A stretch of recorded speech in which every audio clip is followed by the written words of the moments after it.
Hi everyone, welcome to today's video. We're going to be creating brushes in Affinity Photo for iPad. So I do have a lot of images up within Affinity Photo at the moment because I'm just currently sorting the images out, and ones I'll be using in today's video, as well as some future videos you can see little previews of here, as well as some past videos. So yeah, let's go into this. I'm just going to open from cloud and find out where my brushes are saved. Wasn't cloud? Here it is.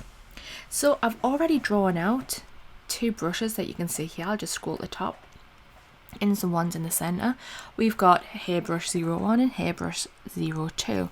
Now the first hairbrush is going to give us some nice straight texture and volume to when we draw hair, and the other one is going to give us some texture and depth for when we do curly hair. So we've got a couple of varieties here. Obviously you can build up on this. These are the basics that I use. So I'm just going to open the first one, and it is as simple as I've drawn 3 dots onto that canvas.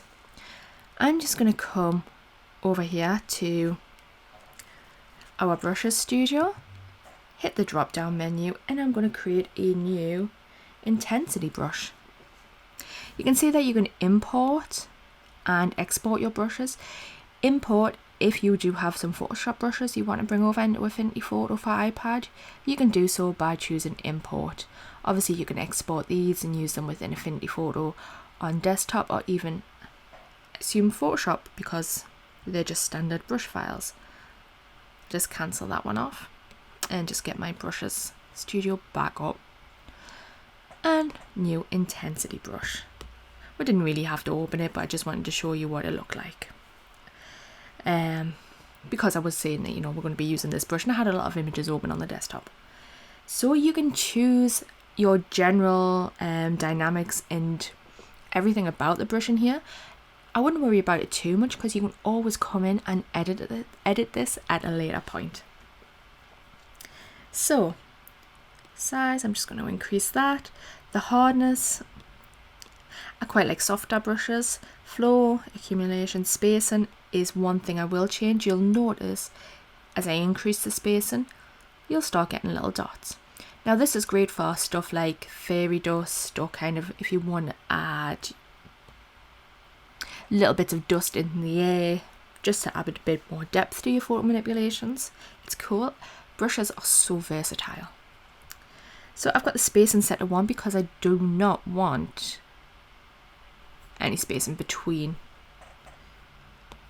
each of those little dots. If we come into dynamics, you'll see that you have a lot of sliders here. Now depending on what you want from your brushes depends on what you're going to be doing here.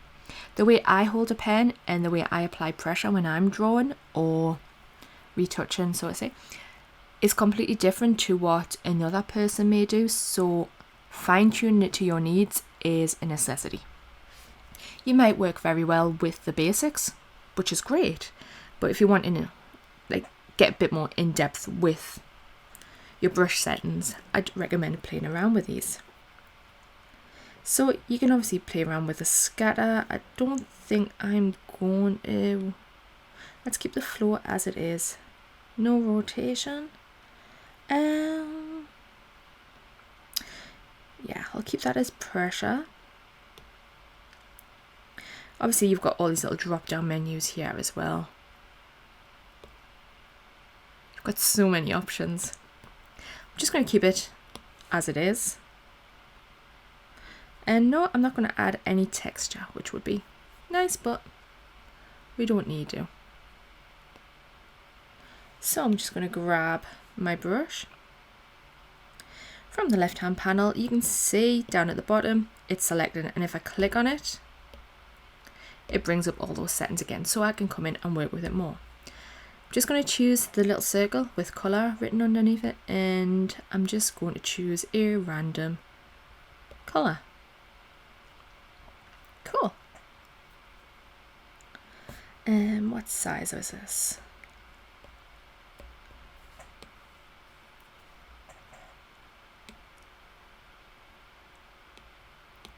Okay, new pixel layer.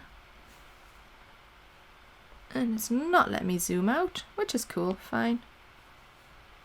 I'll just come out of this document.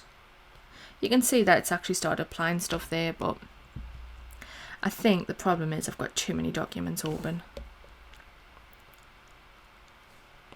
If you run into this issue at any point, just make sure you save your images before closing them. I'm just going to select paintbrush again from the tools panel on the left hand side, and I'm just going to choose a colour, and I've just done one little dot there, and if I draw, you can see that that's how the brush looks initially. So one thing I'm going to do is reduce the hardness of this. You can't see much of a difference on that. If I just reduce the flow and the opacity and I draw on, okay, we're getting somewhere. I'm going to make the brush bigger. I'm going to go darker. So with drawing hair for your photo manipulations, or if you're just doing a little touch up on your photos, always start with the larger the brushes and darker. Actually, I'm going to just increase the flow and the opacity for this. Let's undo all those marks. So let's go full 100% for this. So this is the base. I'm going to reduce the opacity and reduce the flow.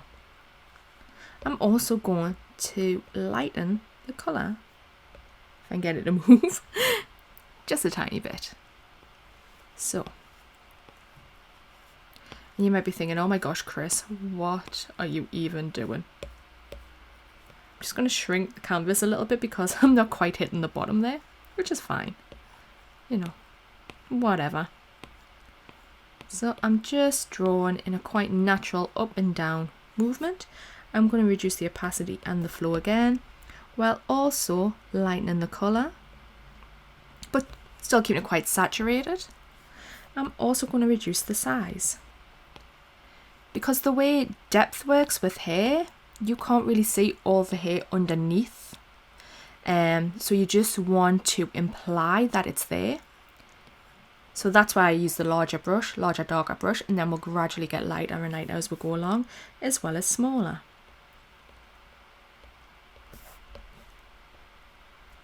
And if I just...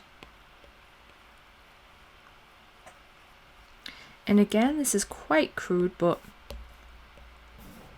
once you get used to the brush settings, you can obviously build this up yourself and, you know, use any colours that you want.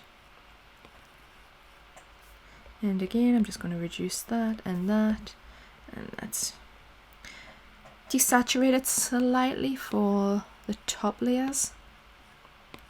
Because hair is made up of so many colours. When you see people like working on blonde hair, for example, they go straight to yellow, and it's made up of like all these deep browns, there's reds, there's all sorts of colours in it, and it's the same with any colour hair. I'm just going to shrink this again.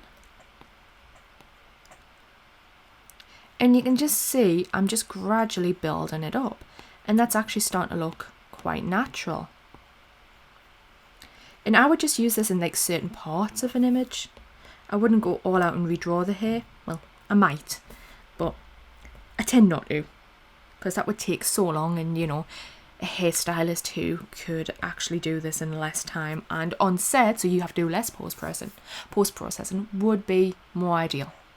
So I'm just going to come in, and I'm not going to draw lots of tiny strands of hair. What you want to do is you're just implying it.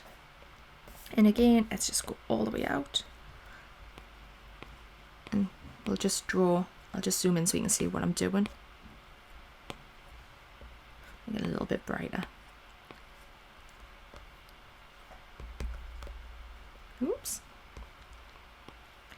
And you just want to come in and not be as messy as me and just add some strands of hair that aren't following suit, so you just want them coming off just a little bit. So that's not actually too bad. If you want to see it within practice, let's actually choose an image. I'm going to choose an image you've already seen me work on, so I'm just going to come in and click on this. And I'm going to create a new layer, so I'm not touching any of that giant layer mess that you can see there. I'm going to create a new pixel layer. So I've got my paintbrush selected. I'm going to come in, I'm going to click on the eyedropper tool and drag it to a colour I want to take. So I've gone for one of the lighter colours, and I'm just going to reduce my brush size quite a bit. But what I can do is, if you just see above the forehead here, I'm going to kind of draw on there just to fill in that gap and also even out that light bit of hair. I actually might steal a slightly darker colour from there, and we can just build it up. So I'm just gently drawing it on, and I'm going to change the size of it. Oops. And then I'm going to take another lighter colour, maybe make it a little lighter myself as well, and just gently draw on. Now it's really important when you're doing this to kind of follow the hair and the way that's flowing. I mean, that's just a very subtle change. That wiggly line's still there, which is going to frustrate me to no end. I could darken it and get rid of it that way. But you can just see by using that little hairbrush there how much you can lift it. And you don't necessarily have to paint the hair in. What you can do is use this with your dodge and burn layers. If you're just wanting to lighten certain strands, you could use the brush that way. So I'm just going to come in and choose this image because I'm going to create my next brush. And Grace, the absolutely stunning model here, has got quite curly hair. So we're just going to work with her hair and use the other brush that we created. I'm just going to click the brush studio again, drop down menu, and new intensity brush. We're going to have to play around with this a little bit, but let's just get the spacing so you can see what it looks like. This is actually quite nice for jewellery as well. If you want to make like any sort of jewellery, just adds like a gold colour, and obviously it follows the pattern. But I'm going to just keep it like this. I'm probably going to apply some scatter into this because curly hair there's no kind of system, there's no kind of rules or anything in terms of how it's going to be. Those curls are just going to go everywhere, and this is why I love it. So I'm just going to scatter,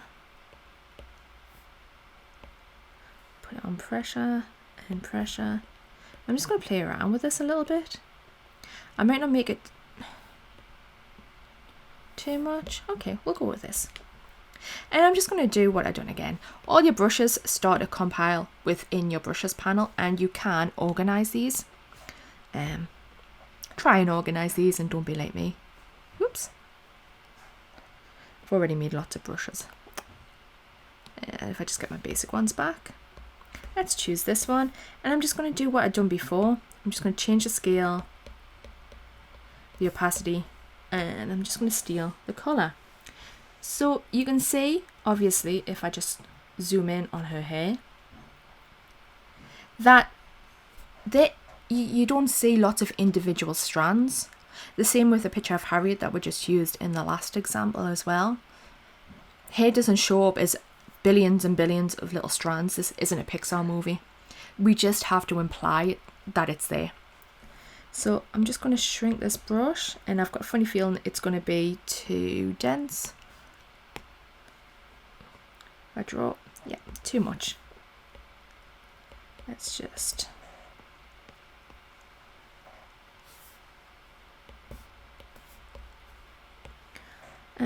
let's go here. And you just want to keep picking colours from areas next to it to kind of build up on. That might be a bit too big, but we'll shrink that. We'll just come in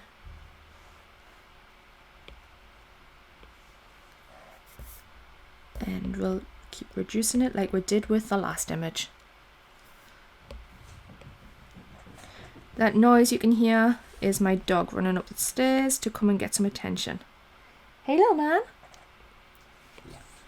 And just like before, you're just building up on it, just making that texture as we go along. We're not even making up the texture, we're just falling in line with the texture and just filling in a couple of little gaps that were on the photo. I didn't like fill those gaps in the original photo because I love the way our hair was falling anyway. This is just an example. And we're just gonna reduce it again and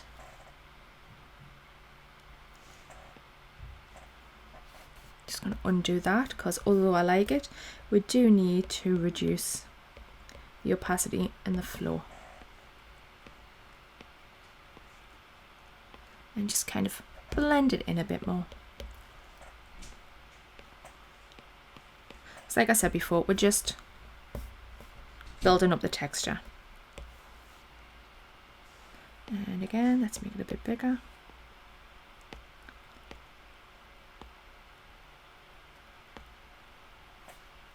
And I just unclick it.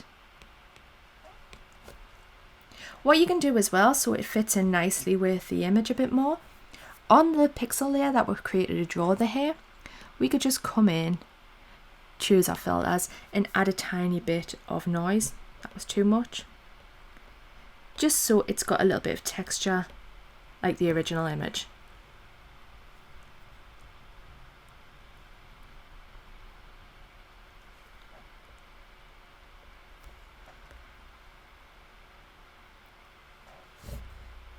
And do you know what, for an example, I'm happy with that.